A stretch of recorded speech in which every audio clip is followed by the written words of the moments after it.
হাওড়ে বেষ্টিত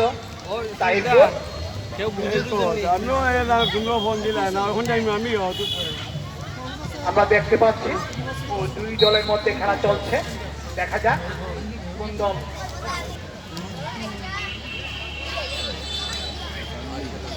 নীল জার্সি পরিহিত দিরাই তাহিরপুরের বিপদ সীমার মধ্যে তাহিরপুরের কলাগাঁও আমাদের সুনামগঞ্জের বালিকা ফুটবলে হলো এখানে যে প্রতি বছর আমাদের খেলোয়াড়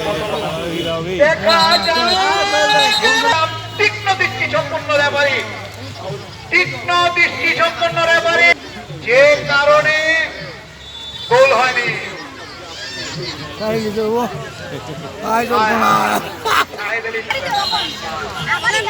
অত্যন্ত তীক্ষ্ণ দৃষ্টি সম্পন্ন রেফারি ফিরোজ এবং কাউকে ছাড় দেয় না, যে কোনো সময় তার পকেটে হাত ঢুকে যায় এবং পকেটে হাত ঢুকা মানে একটি কার্ড বের হয়ে যাওয়া। এই কার্ডে হলুদ খেলো আর নয় এই রেফারির হাত থেকে রক্ষা পাওয়া কিন্তু অনেকখানি কঠিন। সে আইনত কাউকে ছাড় দেবে না।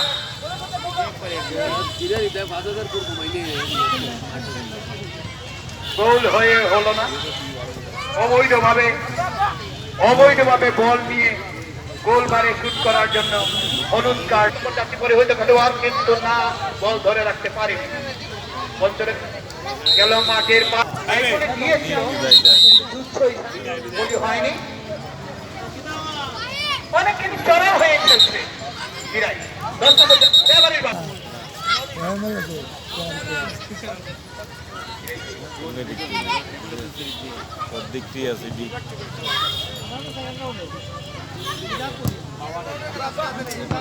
অপরদিক ওই একটি ওই সীমান্তবর্তী ধর্মভাষা। আমি আগেই বলেছি তাহিরপুর আমাদের প্রখ্যাত সাহিত্যিক ধর্মভাষা। দুঃখিত, গোলাম মোস্তফা নয়, মোস্তফা কামালের এলাকা ধর্মভাষা। আমরা সাধারণত শিক্ষকতা করি।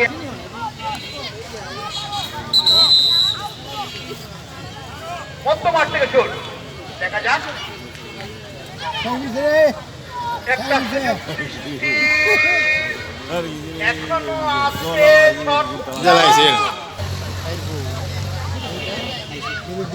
ধন্যবাদ শহীদ হক ভাই চমৎকার ধারাভাষ্য দেওয়ার জন্য।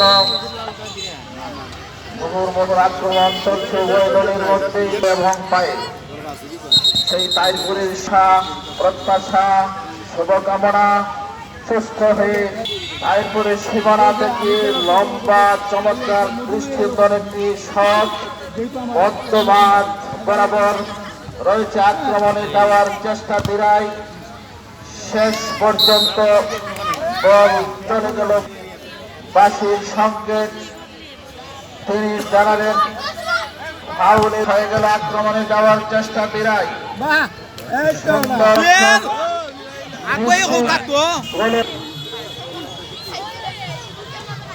এখনো রয়েছে বল তীরের সীমানায়, পায় পায় করে বল এখনো রয়েছে বিপদ সীমা থেকে আসার জন্য চেষ্টা করছেন, ক্লিয়ার করার চেষ্টা করছেন। কোন দলে এখনো পর্যন্ত দলের জন্য কোন সুফল বয় আনতে সক্ষম হয়নি। আবার যাওয়ার চেষ্টা রক্ষণভাগের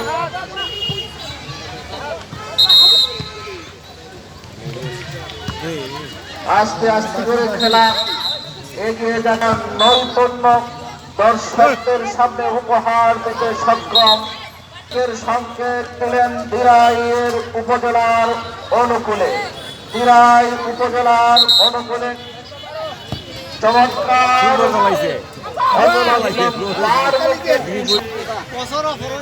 হয়ে গেল। এখনো দিরাই সীমানার ভিতরে বল, আক্রমণে যাওয়ার চেষ্টা দিরাই তাহিরপুরের সীমানার ভিতরে। যদি নামের পাশে যোগ করতে পারেন তাহলে হয়তো টাই ব্রেকার থেকে আরো ভালো হইব।